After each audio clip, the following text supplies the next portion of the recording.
Wonder about the future and how you'll be working and learning? Welcome to You in 2042, the future of work, with your host, Danielle Wallace. Hello and welcome to You in 2042, the future of work. Joining me today is Gina Genero. Thank you so much, Danielle. And I'm so happy to be with you today on your podcast. I spent about a third of my career in banking, was able to have this great opportunity to move into the learning space. And that was really where I found my passion, working on design and development, strategy, infrastructure design, and being able to start to think about how we prepare people not only for the challenges they have today, but where they're going in the future.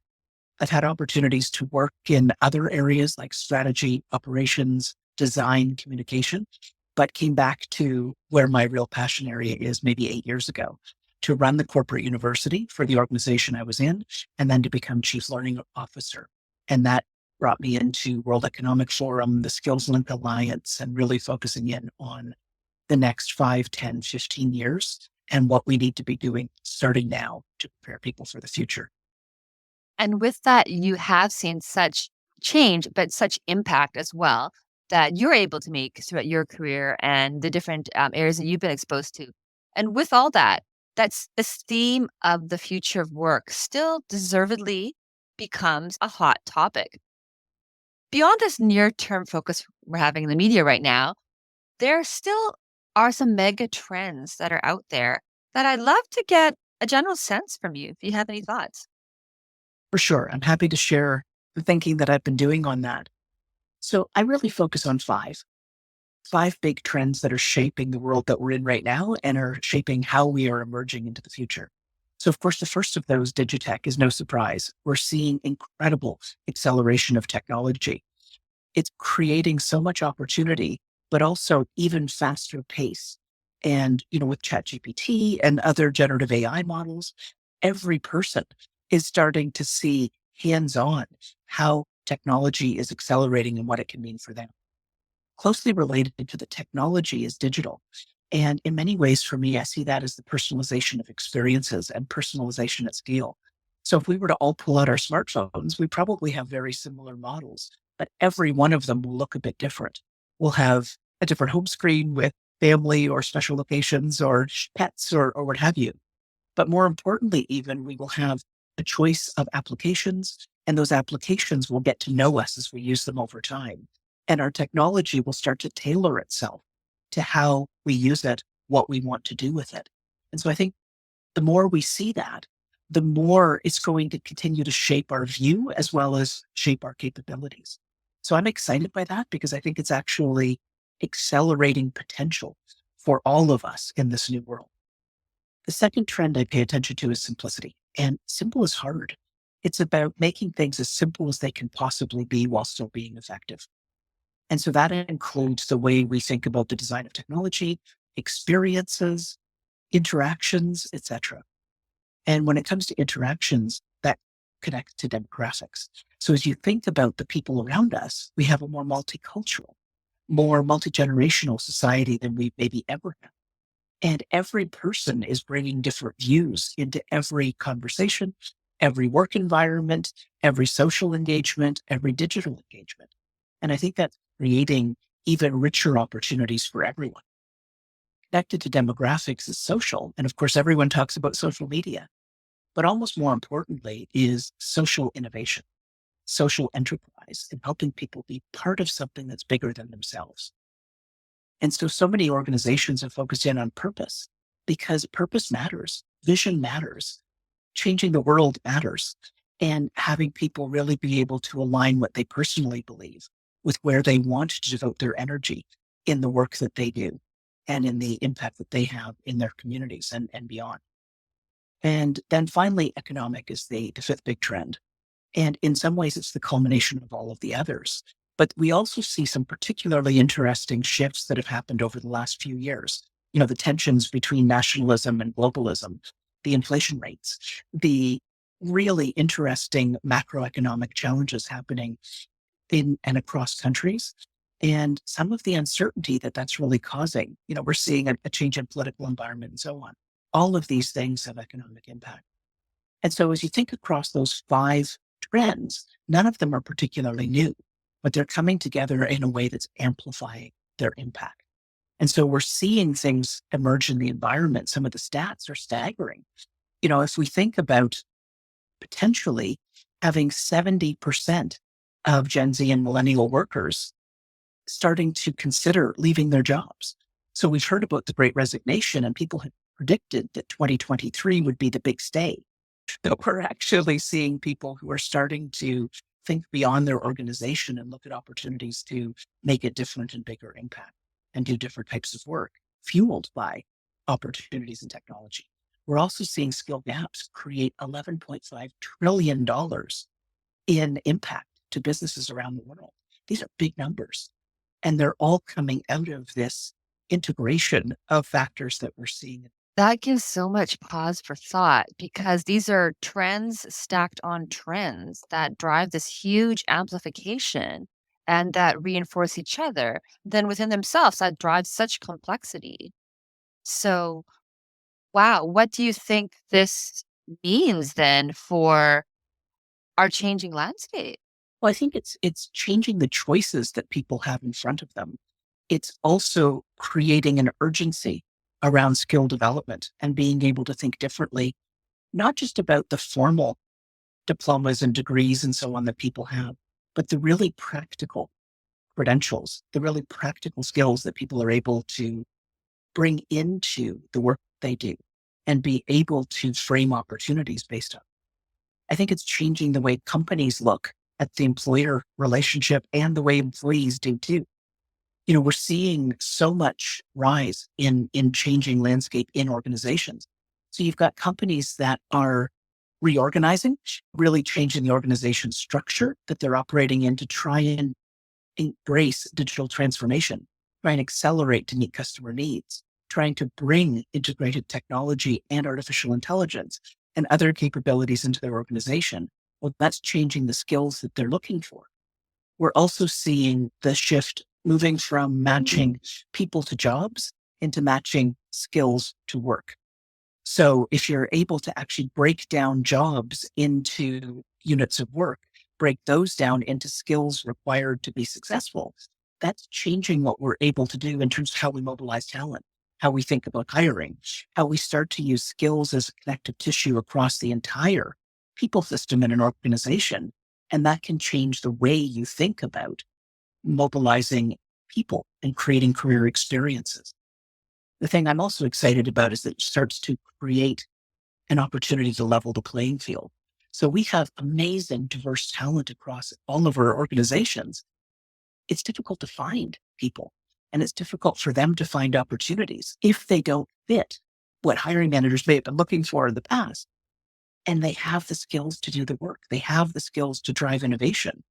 So imagine if you can use skills to start to make it easier for companies to find those people and those people to be able to find opportunities that match their own career aspirations, give them tangible experiences, and open new doors for their own career development. It's an exciting time for those pieces.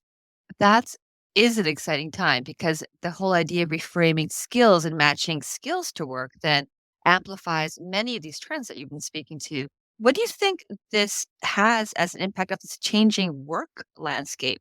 Because the work landscape itself is changing right now. And with these added lens of these 5 trends, this drives further complexity, does it not? It can for sure. And I think it does make it harder for people to understand what's relevant, what's valued, both as hiring managers and leaders within organizations, but for individuals. And, we hear from organizations like the World Economic Forum that 40% of the skills in every job will be changing. Part of that is fueled by technology, of course, but it's also based on the changing nature of work. And so even just to stay current, you need to be continually revitalizing your skills. And the half-life of a skill is now, 2 to 5 years, or in some cases, even less. I read a study not too long ago that said that the average career in the future will be 60 to 70 years long. And part of that is driven out of the AI impacts on healthcare, for example. So if you've got people who are able to have a different type of healthcare that's driven by a new level of insight, people born in the year 2000 could conceivably live to be 150 years old. Well, if you live to 150, having a 70-year career may not be all that unusual. But if your half-life of a skill is 2 to 5 years or less, imagine how much learning and unlearning and relearning and that you need to do just to stay current. Wow, because that really makes this imperative then for people to constantly learn and this to be the norm. Versus right now, it feels like in the corporate world, there is work that's punctuated by these training opportunities when it's needed. And that's that continuum versus what you're describing is this future world, which is probably right now, where it is just about continual learning. There is no punctuation of learning. It just happens every day, whether it's through work you're literally doing, you're learning and getting feedback through that, or through more other channels. For sure. And, I always think about in work, at work, and away from work when I think about learning. And so I think technology is enabling even more seamless opportunities in work.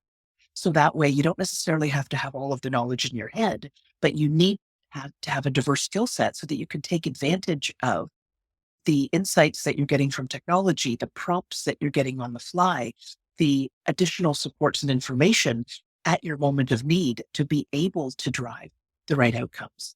And then you've got at work, if you think about on the job, you think about learning from peers, you think about, being able to apply your skills in diverse ways. And then you've got the opportunities away from work where you're really starting to go deeper and you're having to learn the foundations. You're having to learn the context. And, that can take on a few different flavors too. There's so much talk about upskilling, which is just helping you build the skills you need to stay current in the job you have. There's reskilling, which is enabling you to actually be rebadged to do other work within today's work context. And then there's something that I like to call pre-skilling, which is developing the skills that you need for tomorrow, starting today. And there's often a much longer tail on that, but you need to be deliberate about doing it. And so, I always give people a bit of a rule of thumb to say upskilling and reskilling should probably be about 70 to 80% of the learning that you do on a regular basis, because that's the stuff that keeps you current. And then take 20 to 30% of your learning time and focus on the pre-skilling, the things that are out there a bit further and starting to develop perspective and skills and understanding so that as things change, you're able to ride the curve in a much more dynamic way, making you much more nimble. And you start to create this collection of Lego blocks that you can assemble and reassemble in different ways as jobs that don't exist yet emerge. That truly is a way to help enable one to have the right skills for that skill matching intent. And I think what's missing then, or would love your opinion, is this idea of pre-skilling. Again, it feels like there is more of a directive as to upskilling and reskilling. But if we look at that future 70-year career and that continual need to have dramatically new skills every 2 years, this pre-skilling becomes that precursor. So I can at least be able to know where to navigate to. What skills should I be developing? I think that pre-skilling perhaps can help with that. That's the goal because it's about actually starting to develop skills that you may not need to apply today, but it will also change how you work today. So if you're developing skills that are for the future, it will change your perspective. It'll start to help you solve problems differently. And it will open doors for you to be able to find new efficiencies, new productivity, stoke your curiosity. And I think that will actually position you really well to be able to be in line for these new opportunities as they're emerging because you're already thinking that way. That truly helps an individual, but also the organization then get ready. More specifically on the organization, what can organizations do? I think the biggest thing is to create the conditions for success when it comes to using skills in the organization. So many companies now are getting into a place of having much more robust infrastructure in the human resources space that allows for skills to not only be connected to learning, which is really, I think, where the entryway was for many organizations, but to start to use those same skills in how you define work and jobs, in how you think about recruiting, in how you think about performance management, about career development, about talent mobility, etc. And so if you've got the exact same skills that are underpinning all of these people, all of these parts of the people systems, then you start to be able to get insights into the skills that are required to do certain types of work matched to the people who have those skills so they can be mobilized to do work. That means that you aren't necessarily thinking about jobs in a traditional way, but you're thinking about how do you get work done to drive impact.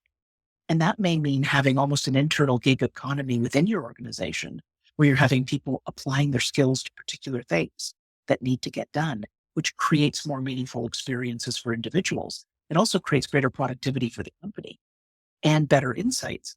One of the things that I'm excited about is that if you start to get this ecosystem of skills right, then you can be starting to drive things like predictive analytics, where you can be assessing, for example, the basket of skills that's the greatest predictor of success in certain types of work. And then you can hire based on that or mobilize talent based on that. Look for people with that basket of skills and keep refining that over time so that you are creating transparency on the skills required to do certain types of work. But you're also accelerating performance for individuals in the company because you're setting them up for success with the combination of skills they need to be able to get things done.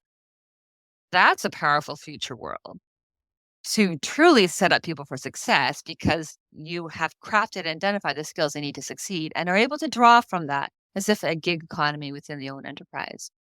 And something you also touched upon, the predictive analytics. Could the organization also use some type of analytics to help determine where to be playing in the future? I'm thinking back to this idea of pre-skilling and having some idea from an organizational level is where might be the skills we need to head into. Do you think there's a role from data to get them there? Absolutely. And so if you think about the company's strategy, typically, especially large organizations will work on strategies that span 5 to 10 years or more. So if you think about those bold strategies and often a digital transformation that accompanies them, that starts to create a better sense of where the company needs to be playing. What are the business investments they need to be making? What are the technology investments they need to be making? And how do they stay at and ahead of where customers are going and where the best organizations in the world are going, not even within their own industry? So I think those types of insights, you can start to infer what are the skills required to be able to operate in that world?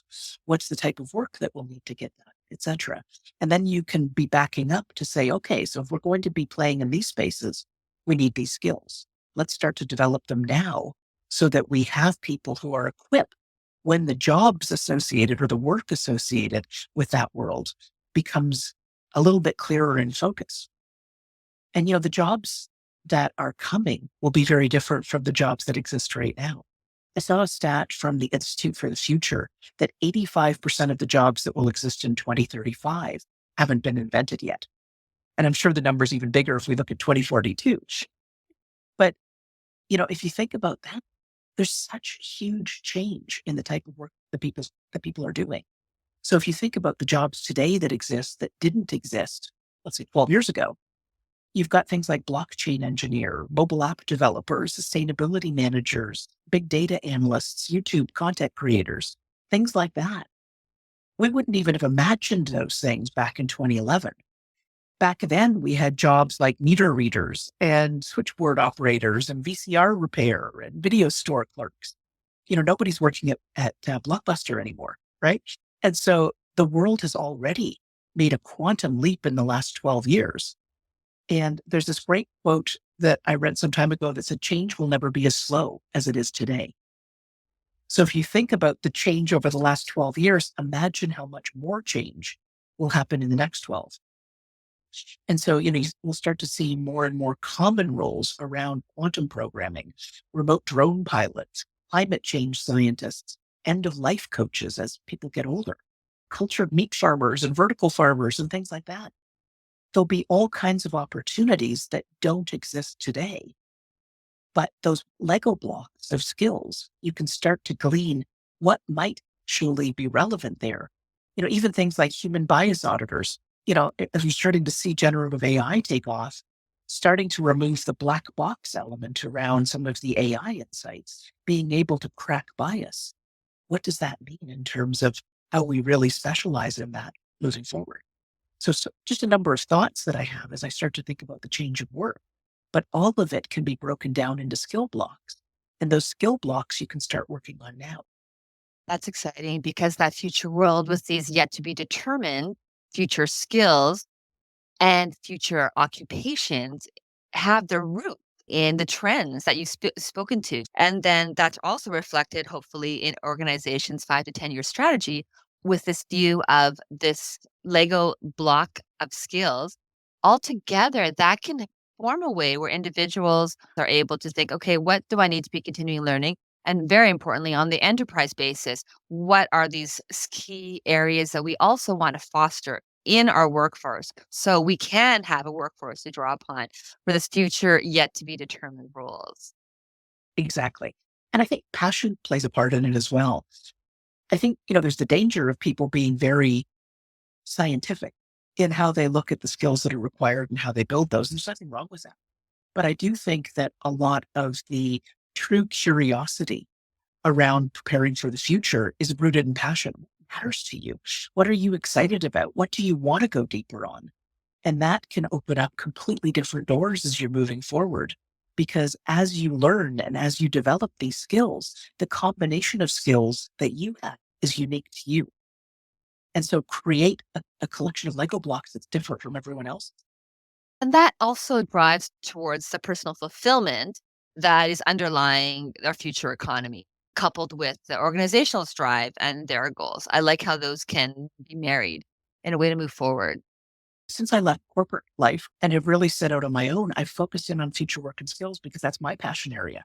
So I really focus on it from all different angles, from, higher education, startup, independent consulting, being able to connect with people from all different industries, all different walks of life, all different geographies, and be able to figure out how do we take action now to start to lay track, and how do we level the playing field and create societal opportunities around skills. I like to practice what I'm preaching. I make sure that I continually build my skills in that future work. But I also pay attention to things like forensics and anthropology and archaeology and these sorts of things. But I also think that learning about things that have nothing to do with your day-to-day focus help change your thinking and really help you to break down problems in a new way, create solutions in new ways, and just open your mind to different ways of thinking. And so I love being able to focus on a dozen different things at any given time and try to learn at least one new thing each day. That's how I stay curious. That's a nice practical tip that our listeners can also take away with this intent to learn from other industries with an open mind, because so often we get siloed and there is such an opportunity to be able to reapply and then also just be able to navigate for this future world, having a broader base of knowledge and that intent to actually learn something new every day. I like that as a call to action or a challenge to our listeners to try to do the same. Is there any other tips you may give our listeners? So as I think about skills for the future, I think about them in three buckets. So one is technical and digital skills. So how do you keep pace with technology and deepen your business and financial acumen? So some of the key priorities there are in areas like business and financial acumen, digital fluency, data fluency. So that is the foundation for everyone. I think that's table stakes now. The second bucket are human and power skills. So they're also known as social and emotional skills, and they really help you understand and relate to others. They're also what separates people from technology. So as you think about this world in the future where you've got human and machine partnerships to drive even greater outcomes, if you focus on building skills like collaboration, communication, language, leadership, etc., that starts to enable you to work with empathy, to build your own resilience, to be able to ride the wave of this emerging world. And then higher cognitive skills are important. So that includes things like growth mindset, problem solving, initiative, curiosity, critical thinking, etc. And that helps us tackle and solve problems that we've never seen before as a society. And I think that's really key because so often people come out of an education system where they've been taught how to get the right answer. They haven't been taught how to solve problems. And the problems in front of us may not have a right answer. So if you're able to think about a balance of skills between the technical and digital, the human or power skills and the higher cognitive, that creates balance you can apply to so many different areas. And companies right now are looking more and more for the purple people, as they call them. And that is the combination of the business skills and the technology skills. So if you're able to actually look at technical, digital, human power, and higher cognitive, you're covered. You become a purple person. And that enables you to be incredibly nimble, but also set yourself apart in a noisy field where you are able to shine because you understand how to connect with others. You understand how to use technology, and you are wired for solving problems. I like that. Wired for solving problems and wired for this mindset of future growth to set us up for the future of work. Exactly. Gina, is there any question I didn't ask you that you would love to share some insights on? I think one of the things that I would really want to reinforce as people are looking forward is think differently about how you tell your story. The world is changing so rapidly. Every person brings a unique set of strengths and a unique set of perspectives to the work. So what is your resume 2.0? How do you set yourself apart? How do you use skills as a new language for you to be able to frame out the value that you bring that's unique and the way that you can help whatever organization, whether it be in the community, whether it be corporate, whether it be other industries, whatever. How do you set yourself apart based on the skills that you have and the way that you can help solve big problems in big ways? Every one of us has a unique story to tell. So what's yours? I love that. And where can people learn more, have more of this conversation, get more of your insights, Gina? So I'm happy to connect to anyone who's listening on LinkedIn. I do also have a monthly newsletter where I'm trying to put out ideas around what I see in the future. What are some of the things that I'm paying attention to? What are some of the hints and tips? And I would invite and welcome any of you to follow along with me on that journey as we think about the future is now and what does that look like? Thank you so much, Gina, for these amazing insights. I do encourage people to sign up for that amazing newsletter. And let's all be a part of this future because the future is now.